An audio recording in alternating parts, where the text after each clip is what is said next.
Hello everyone. Our today's topic is value added method. It is a method to find national income. National income हम लोग already start कर चुके हैं from our macroeconomics books for class 12 by Miss Divya Saraswat. These are our learning objectives of this video. ना measurement of national income कैसे करते हैं उसको जानने से पहले पर एक बार थोड़ा बैक में जाते हैं कि हम लोगों ने पढ़ा क्या था. We have understand about the two sector flow model, जिसके अंदर हाउस होल्ड सेक्टर से फर्म्स के पास क्या जाता है, फैक्टर सर्विसेज जाती है. In return household sector से फर्म के पास फैक्टर सर्विसेज जाती है. इन रिटर्न फर्म उनको फैक्टर पेमेंट देती है. ठीक है. लाइकवाइज हम लोगों ने ये भी देखा था goods and services and consumption expenditure का भी एक्सचेंज होता है. Fine.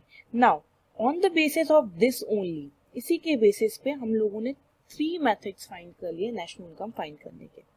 Okay, so the first one is your value added method, जिसको हम प्रोडक्ट मेथड भी बोलते हैं एंड आउटपुट मेथड भी बोलते हैं. इसके अंदर जितनी भी प्रोडक्शन होती है या flow of goods and services का जितना भी होता है उसकी टोटल वैल्यू को हम एस्टिमेट करते हैं. अब एक और चीज बहुत ध्यान से समझना कि वैल्यू एडिड मेथड के थ्रू आपको जो मिलता है वो आपको प्रोवाइड होती है जीडीपी एट मार्केट प्राइस. ठीक है. वैल्यू एडिड मेथड के थ्रू आपको जीडीपी प्रोवाइड होती है एट मार्केट प्राइस. इस चीज में कंफ्यूजन बिल्कुल मत रखना. Clear. Now next is your income method, यानी कि जब हाउस होल्ड्स को इनकम मिल जाती है तो उसके थ्रू भी हम नेशनल इनकम काउंट करते हैं. जो भी आपका वेजेस हो गया, रेंट हो गया, सैलरीज होती हैं, और आपको जो 4 फैक्टर इनकम, पहले उसके बारे में जान लेते हैं. Wages, rent, profit and interest. ठीक है. उन्हीं के सब डिविडेंड्स वगैरह, उन्हीं के सब पार्ट्स होते हैं. सो इनकम मेथड के थ्रू जो भी आपकी एस्टिमेशन होता है दैट इज योर एनडीपीएफसी.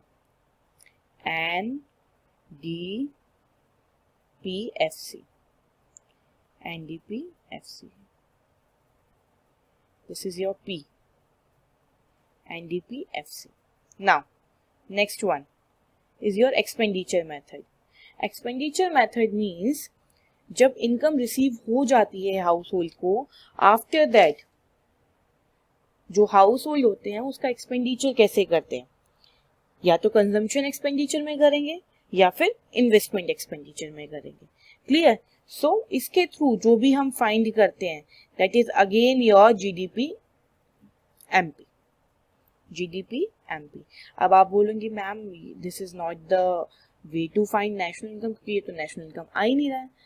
हमें ये पता है कि नेशनल इनकम को हम कहते हैं एनएनपीएफसी,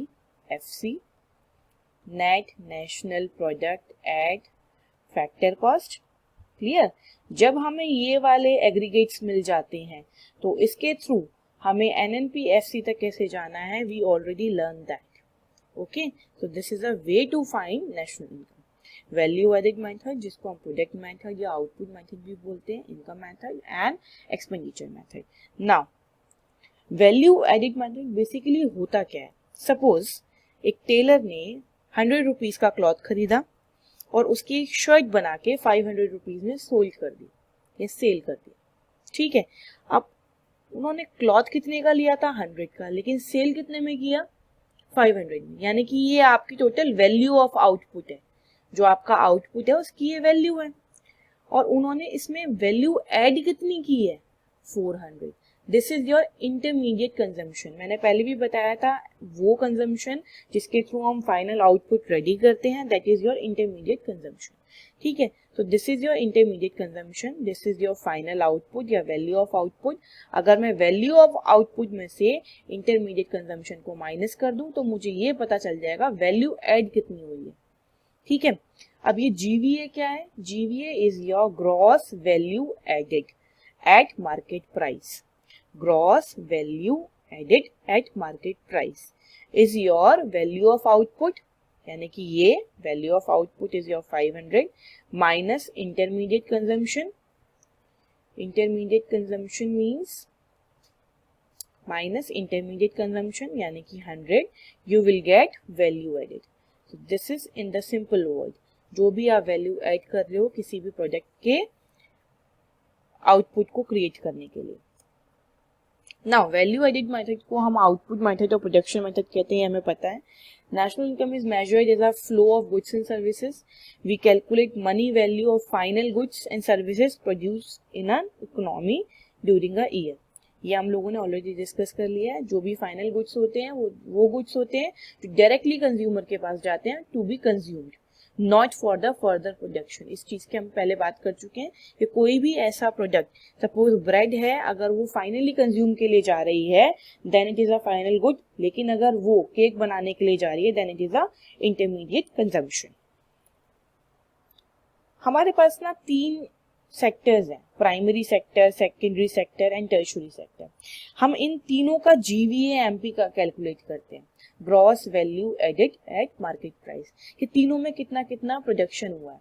ठीक है, जब हम तीनों के gross value added at market price, gross value added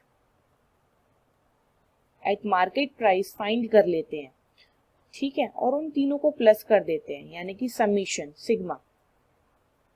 जब इसका समीशन हो जाता है that will be your equal to GDP/MP, GDP/MP, that will be your equal to GDP/MP।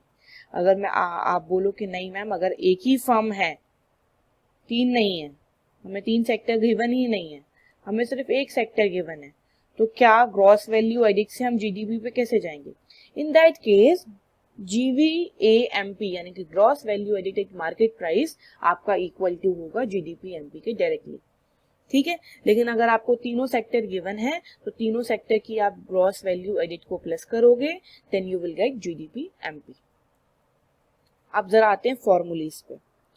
Value added हम लोगों ने अभी सीखा कि जो भी हमारा फाइनल आउटपुट होता है उसमें से हम intermediate consumption, this is your consumption, intermediate consumption को माइनस कर देते हैं and you will get value added.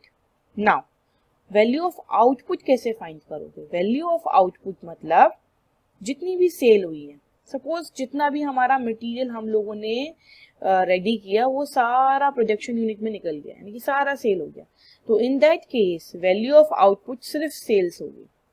लेकिन अगर ऐसा स्टॉक है जो सेल आउट नहीं हुआ है, जहां पर हमारी कंप्लीट सेल नहीं हुई है, वहां पर आप चेंज इन स्टॉक भी ऐड करोगे।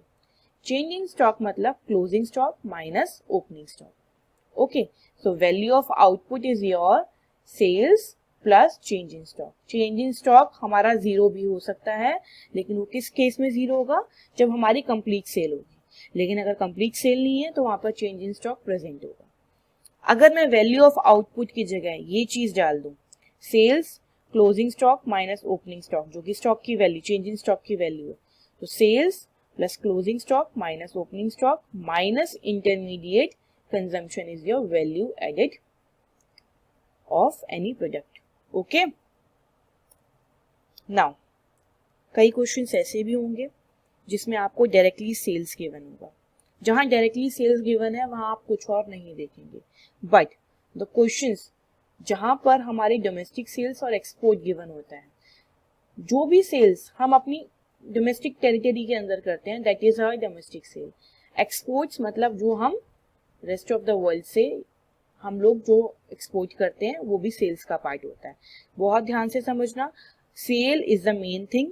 अगर आपको क्वेश्चन में सेल्स गिवन है एंड डोमेस्टिक सेल्स गिवन है तो आप सिर्फ सेल्स पे फोकस करेंगे, आप डोमेस्टिक सेल्स को नहीं इंक्लूड करेंगे। Clear? If sales is not given to you, only these 2 components are given to you, add them you will get your total sale. Now intermediate consumption के लिए भी अगर क्वेश्चन में intermediate consumption given है तो आपको ये 3 चीजें देखने की जरूरत नहीं है, लेकिन अगर intermediate consumption given नहीं है, in that case you will see purchase of raw material, electricity, fuel and import, जो भी आप import करते हैं that is also a part of intermediate consumption. Okay? These are the formulas GVA/MP जो हमने अभी डिस्कस किया। प्रॉब्लम ऑफ डबल काउंटिंग अब हमें फेस करने को मिलती है। प्रॉब्लम ऑफ डबल काउंटिंग क्या होती है ये वो प्रॉब्लम होती है जिसके अंदर हम किसी भी प्रोडक्ट की वैल्यू को हम एक से ज्यादा बार काउंट कर लेते हैं जब हम नेशनल इनकम फाइंड करते हैं। वो कैसे होता है, इसकी हेल्प से जरा हम देखते हैं। फॉर एग्जाम्पल, एक मिल्कमैन ने मिल्क जो है वो 50 रुपीज का शॉपकीपर को सेल आउट किया। उसने उस पर कोई भी इंटरमीडिएट कंजम्पशन नहीं लगाया, जितने का वो था उतने का ही, यानी कि there is no intermediate consumption, कोई भी वैल्यू ऐड नहीं हुई है इसके अंदर, मतलब इंटरमीडिएट कंजम्पशन कोई भी नहीं है, जो भी उसका आउटपुट है वो वैल्यू एडिट वाला ही है। फाइन, अभी 50 रुपीज का किसको मिल गया, शॉपकीपर को मिल गया।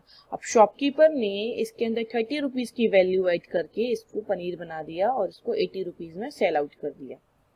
अब शॉपकीपर से ये 80 रुपीज का जो पनीर है वो गया रेस्टोरेंट के ओनर के पास और उसने इसके अंदर वैल्यू ऐड करके वो पनीर की सब्जी बना दी। ध्यान से समझना दोबारा कि उनको क्या मिला, मिल्कमैन का जो 50 रुपीज का मिल्क था उसने 50 रुपीज में ही सेल आउट कर दिया, किसको, शॉपकीपर को। शॉपकीपर ने उसके अंदर वैल्यू ऐड करी 30 रुपीज की और 80 रुपीज का उसको बनाकर पनीर बनाकर सेल आउट कर दिया रेस्टोरेंट ओनर को। रेस्टोरेंट ओनर ने उस 80 रुपीज में 70 रुपीज की वैल्यू ऐड करी, यानी कि उसको एक सब्जी बनाया पनीर की, एंड रेस्टोरेंट ओनर ने उसको सोल्ड आउट कर दिया। नाउ अगर मैं इसमें देखूं यहां तक, तो 150 रुपीज में मेरी मिल्कमैन की भी वैल्यू आ रही है, दोबारा शॉपकीपर की भी वैल्यू आ रही है। अगर मैं इस पूरे का टोटल करूं 280, वैल्यू ऑफ आउटपुट अगर मैं निकालूं मेरे को 280 आ रहा है, लेकिन इस 280 में मेरी दो चीजें दो बार रिपीट हो रही है, मिल्क का कॉस्ट भी रिपीट हो रहा है और हमारा पनीर का कॉस्ट भी रिपीट हो रहा है, तो ये दोनों चीजें दो बार रिपीट हो रही है। वेयर एज अगर मैं वैल्यू एड को टोटल करूं तो वैल्यू एडिट की वैल्यू है हमारी टोटल 150। ओके, ध्यान से देखना एक चीज कि ये जो 150 है that is equal to the final value of output. So to avoid double counting हम लोग या तो फाइनल प्रोडक्ट का मेथड देखते हैं, यानी कि फाइनल आउटपुट कितने रुपए का है वही हमारी नेशनल इनकम में काउंट होगा, या फिर वैल्यू एडिट मेथड की कंसीडर करते हैं, यानी कि जितनी भी ये वैल्यूज दे रखी हैं हम इसका टोटल कर लेंगे, we will conclude this in national income. या तो फाइनल प्रोडक्ट दिस वन या फिर वैल्यू एडिट को हम लोग टोटल कर लेंगे for avoiding double counting, because here we can see अगर हम इसका टोटल देखते हैं तो कहीं ना कहीं इन सब की वैल्यू दोबारा दोबारा ऐड हो रही है। What are the precautions of value added method, मतलब हमें क्या इंक्लूड करना है क्या इंक्लूड नहीं करना है। सर्विसेज फॉर सेल्फ कंजम्पशन हम लोग नेशनल इनकम में इंक्लूड नहीं करते, हम लोगों ने पढ़ा था। इंटरमीडिएट गुड्स भी हम यहाँ पर हटा देते हैं। ये चीज इंक्लूड होगी, यानी कि अगर मैं ओनर हूं अपने घर की तो इसकी एक रेंटल वैल्यू होगी, वो रेंटल वैल्यू नेशनल इनकम में इंक्लूड होगी। Production of self consumption should be included, जो भी प्रोडक्शन ऑफ सेल्फ कंजम्पशन है वो भी इंक्लूड होगा। Value of purchase and sale of second hand good should not be included, क्योंकि वो ऑलरेडी किसी ईयर में इंक्लूड हो चुके होंगे जब उनको सेल आउट किया गया होगा। और जो भी कमीशन आता है सेल आउट करने के लिए, सेकंड हैंड गुड्स का हो चाहे फर्स्ट हैंड गुड्स का हो, दोनों का ही कमीशन वैल्यू एडिट मेथड में इंक्लूड होगा to finding the national income. So thank you so much. Write down all the formulas. We will do numerical based on it.